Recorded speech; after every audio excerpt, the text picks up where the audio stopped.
Good evening. As promised, here is another video without interruption about our next Sunday service, our celebrating coming home service, and we are excited, looking forward to next Sunday. We will have worship service. There's two opportunities at 9 a.m. and 11 a.m. here at Countryside, and we invite you and your family to come.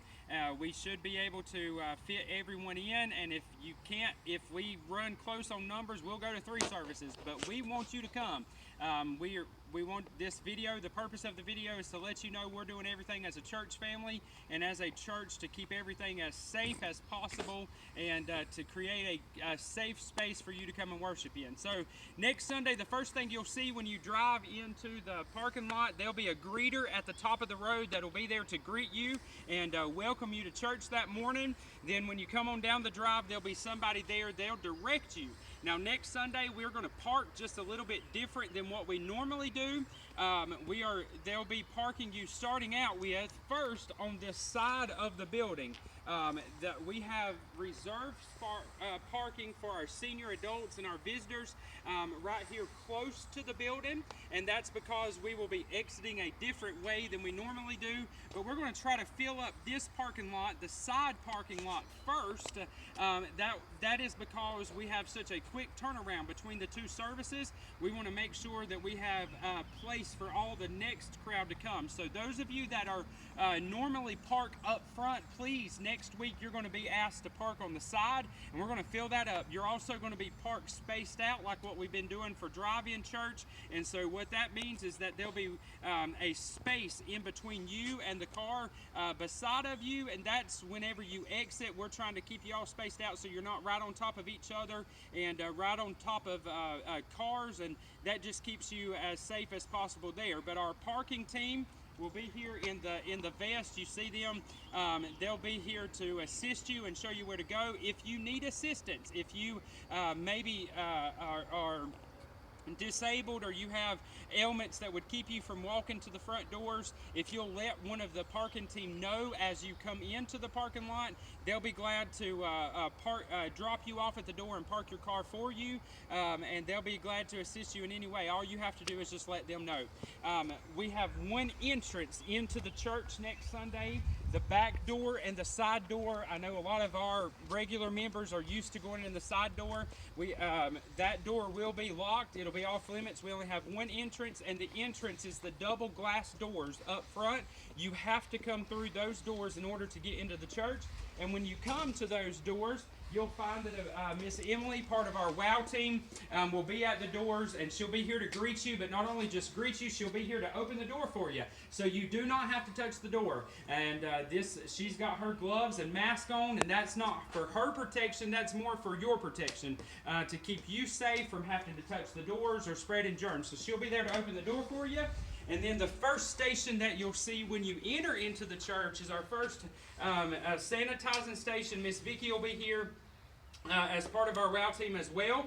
And what we're asking is that every single person, every child, every adult, that they sanitize. And we're going to try to keep this moving as fast as possible. And so we're going to ask you, if you will, please sanitize. Make sure your children sanitize. And if you need a mask or gloves, if it would make you feel more comfortable to be at church, to have one of those, if you'll just let Miss Vicki know here, we have those available, and she'll be glad to hand you one. We don't want you touching it or taking it yourself. Miss Vicki has gloves on, and so that way she's not sharing germs or putting germs on your mask. She'll be able to give that to you, and that'll keep that down. Also, in the foyer, we want you not to congregate. We want you to keep moving and to go as quickly as possible through here. That will keep the numbers down of people congregating in such a confined space. If it gets backed up here, at the first sanitizing station, we will have a second sanitizing station where Miss Crystal and Kylie's at, and that way we can keep people moving as possible and keep people socially distanced from each other. And you can sanitize here, and they will direct you to Brother Philip, which is part of our door team. But before we go in there, I want to do this, and I almost forgot it. I want to show you one thing that's available here in the hallway. I've had several people ask me if restrooms will be available or if they're closed off. I know sometimes you have to use those facilities, but we're asking you, if you will, to please try to refrain. But if you've got to use the restroom facilities, they are open. But I want to show you there have been a few modifications to the restrooms. Now you do not have to touch the door handle. They are push doors. You can do it that way. We've also installed in the restrooms, we no longer have light switches. We have centered lights that will come on automatically when you walk in, and we have touchless water faucets and soap dispensers and urinals for the men, and so we're trying to keep everything as sanitary as possible, and paper towel holders. We've had those for a while, and so that way you don't have to touch anything. Also, while we're here in the hallway, our water fountains, our classrooms, and the fellowship hall is closed.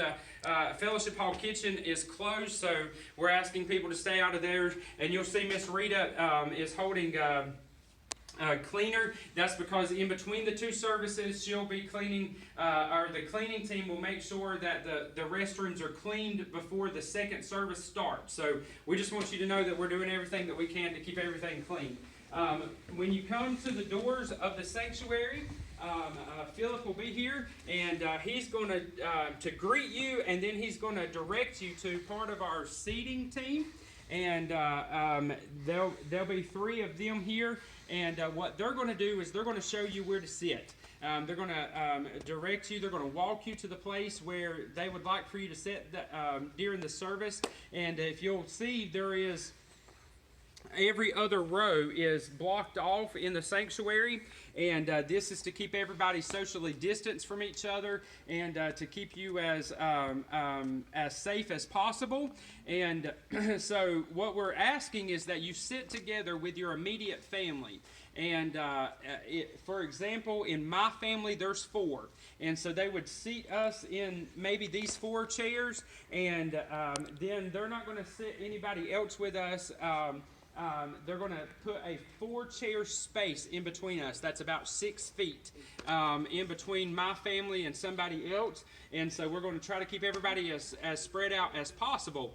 Also, this first section, when you come into the sanctuary, we're going to try our best to, that'll be priority seating for our senior adults and for our visitors. And so some of our members and some of those of you that come on a regular basis, if you're asked to sit on the other side or you're taken to the other side, the reason for that is we want to make sure that this section is available for those senior adults and for our visitors to be able to sit in. Also, I want you to know that after the service, the cleaning team is going to come through, and they're going to move the dowel rods that are blocking off the rows, so that way during the second service you're going to be sitting in a clean row.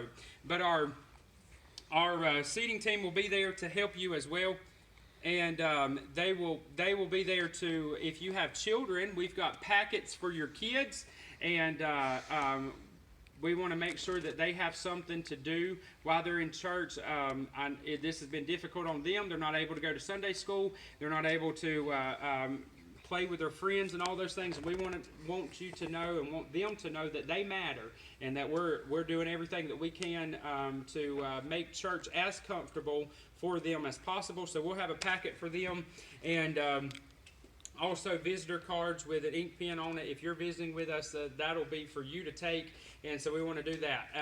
Also, there'll be a couple different things that happen during the service. One is we're not having a choir like we normally do with all those people standing up there.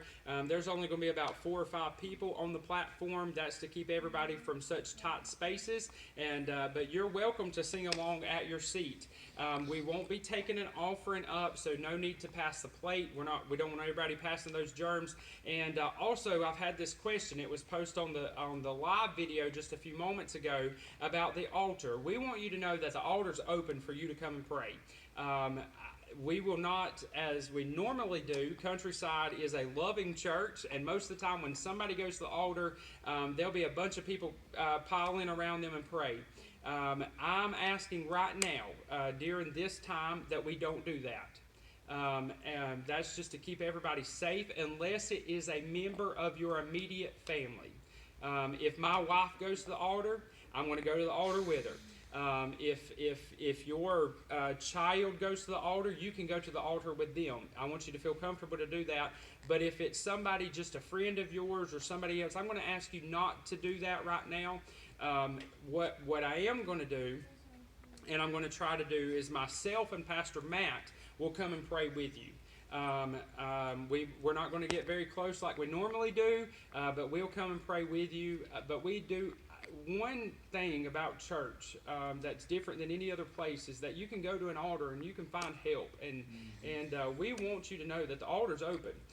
That's one thing that I can't close, but I am going to do my best to try to keep everybody as safe as possible. Now, when all this is over, I want us to all pile in the altar together and to pray and give thanks to God for what He's done. But just right now, for the time being, while we're in this phase of church, I'm going to ask you, if you will, please try not to go with other people. But if you need to go, the altar is open for you. When service is finished, when we dismiss in prayer, myself and Pastor Matt will exit, and you'll notice that there is a different exit. The doors that you came in will be closed, and you need to exit out the back through the fellowship hall.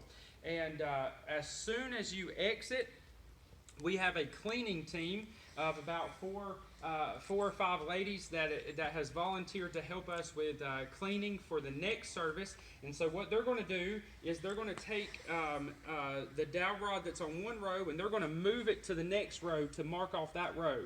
So that way the second service will be able to sit in a clean row. But they're also going to go through and Lysol. They're going to make sure that all the trash and things are picked up. They're going to Clorox wipe and all of those things down the surfaces, so it is clean. It is sanitary for you to come back in. And so I appreciate those that are willing to do that. But you'll exit. I'm going to dismiss you in sections, and you'll exit through the back. And when you exit, just as I said, we are not taking up an offering like we normally do by passing the plate, but there will be a basket here on a pedestal beside the exit doors for you to place your tithes and offering in. Thank you for all that you're doing and for your giving, and you continue to be faithful in that. I commend you for being faithful, and I ask you that you just continue to do that. You are making a difference in reaching the world, and so you can give here. And that'll be monitored by one of our safety team members that will keep an eye on that. And you exit through the fellowship hall, and when you come through, you'll see that the kitchen and all is blocked off. That we want to keep that area as sanitary as possible, because we are fixing about every Sunday and every Wednesday, we are fixing meals for those in our community and our bus ministry that need them. And it's been anywhere from 70 to 100 plates each time. And we also are doing boxes of food for people. So we've got to keep the kitchen sanitary. So that's why the fellowship hall is closed off, except for this area. When you exit, myself and Pastor Matt will be here. We want to greet you, but we're not going to greet you with a hug or a handshake. We're going to greet you with a wave. And this is just our way of letting you know that we love you, we care about you, and just to be honest, we haven't seen some of you because some of you have been trying to stay away and try to stay safe and not get sick, and we understand all that. There is no judgment on that. And some of you are coming back to church, and I'm so excited about that, and so excited to see you in person as we gather together to worship. But we want to be here and wave at you. Please don't hug us. Please don't shake our hands, but you wave at us, greet us. There's plenty of room here to socially distance and to speak with each other. And you'll walk through. Those doors will be open. You'll walk through and exit there to go to your cars. Now, let me say, again, if you do not feel comfortable coming to church, I understand. And there is no pressure from the pastoral staff or anyone here at Countryside for you to be at church. But I do want you to know that church is important. It is essential. And we want you to come. We believe that it is God's will for you to be here. But if you don't feel comfortable right now, we're praying for you. And I hope that maybe this video and all the precautions and all the things that the church has taken will help you to feel comfortable. But maybe it's a couple more weeks. Maybe you feel like you need to be out for a couple more weeks. I want you to join us right here online. We'll be live on Facebook. We'll be live on our website. Also in the parking lot, the FM transmitter will be there. And if you just want to come to church, if you just want to be on the grounds and listen to the service in your car, you can do that as well. We're trying to make every option available that we can for you to feel safe and be able to worship. So I want to invite you next Sunday morning, June the 7th at 9 a.m. and 11 o'clock to celebrate as we come home.